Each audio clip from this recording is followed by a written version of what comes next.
starta. Vidjet ćemo sada Slavoniju, Agran, Zagreb, Karlovac i Kvarner u stazama od 1 do 8.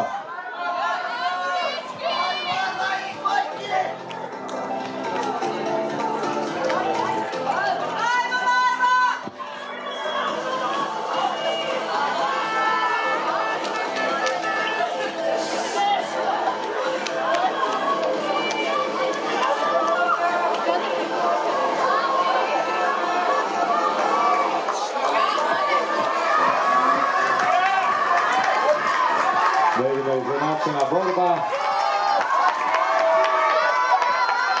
Zagreb i Kvarner ovdje mijenjaju Ivašković, prvi trkač.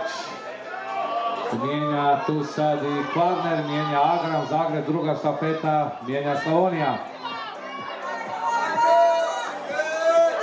Tamo Zagreb, sada Ivan Vojnović preuzima vodstvo, a tamo za Agran trči Jako Vuković.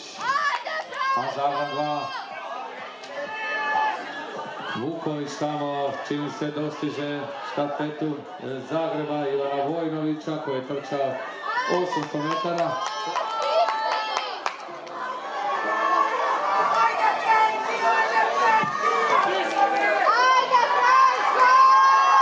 Vuković sada ovdje preuzima vodstvo, čeka ga Jakov Vuković. Sada ide Marko Rešković za Agram, a za Zagreb to je Mateo Pavlov.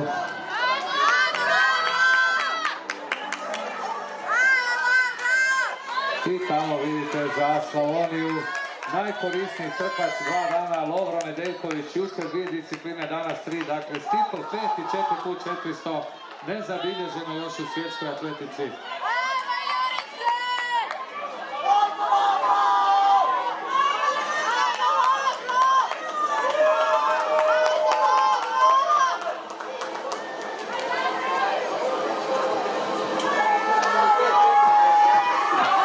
Da vidimo sada Orešković predaje Svenu Cepušu, a tu kreće Zagreb, kreće Agran 2, Zagreb 2, Karlovac, stiže Belčić, a dajte jedan pljesak Lovri Nedeljkoviću, Stipl 5 i 4x400, evo ga, zasluži jednu džambu picu najmanje na putu do Osijeka.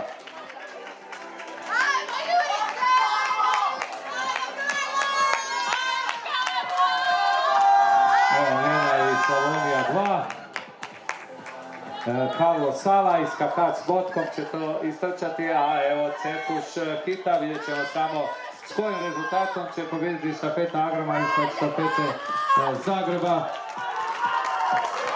Za Zagreb su trčali Novokmet i Široki, Pavlo Kučko, evo Cepuš prvi 3.19, Zagreb drugi, treći Agram 2, četvrti Karlovac, pa Zagreb 2, Kvarner, Slavonija će biti ovdje u cilju, Joško Buzina, a veliki pljesak kao posljednji trkač koji će zatvoriti natjecanje, posljednji natjecatelj, jedan veliki pljesak za Karlo Salaja. Karlo Salaj, skakač vodkom, evo, sada doneće štafetu u cilj i tako završiti ovaj natjecateljski dio. Sada nas očekuje proglašenje čim pročitamo rezultate.